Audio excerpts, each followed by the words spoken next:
This is so important. This is helping to bridge the gap from a blank white sheet of paper into a finished painting. Yep. Wow, okay. So by far the thing that confuses students the most when I'm showing them this is they don't know what colors to put down in the underpainting. Because kind of like as with the drawing, this isn't necessarily what's going to show up in the finished work. Okay. So it's so simple.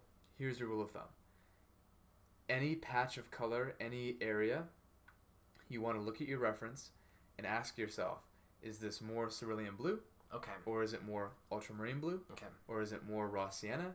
Or is it more alizarin crimson? All right. And if you look at what I'm doing here, his cheek and jaw is more raw sienna. His skin's a little bit more yellow there. Down by the neck and over here by the nose, it's a little bit more red. You got that light coming through the flesh and it's illuminating the translucent skin. All right, so it's more red. Let me see if I got this correctly. It's not about finding the exact color that you got on your palette. It's about just finding the closest one. Precisely. You're just laying a foundation with your really simple warms and cools here. Okay. Yep. On the other hand, so you got your warm colors over in the shadows. We'll paint on top of those later. Okay. I want to get those cool cerulean blues over where the window light is. And then I can just let that show through my later layers, and that's going to communicate what I want. And how important is accuracy here as far as the way his face is structured?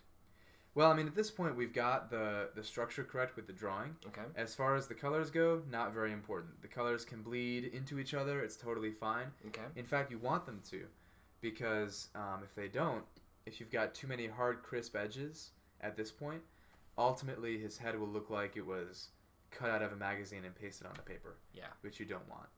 So early on, I like to have the colors mix and bleed together. And that was achieved by adding the water at the beginning, right? Precisely. So we're painting wet into wet. Wet into wet. Okay. Yeah. And what I'm doing here, I've mixed some cerulean blue and ultramarine blue with my alizarin crimson. I've created that nice violet, and that makes... For access to our course, Paint Realistic Watercolor Portraits, visit the link in the description below. Let's all get better together.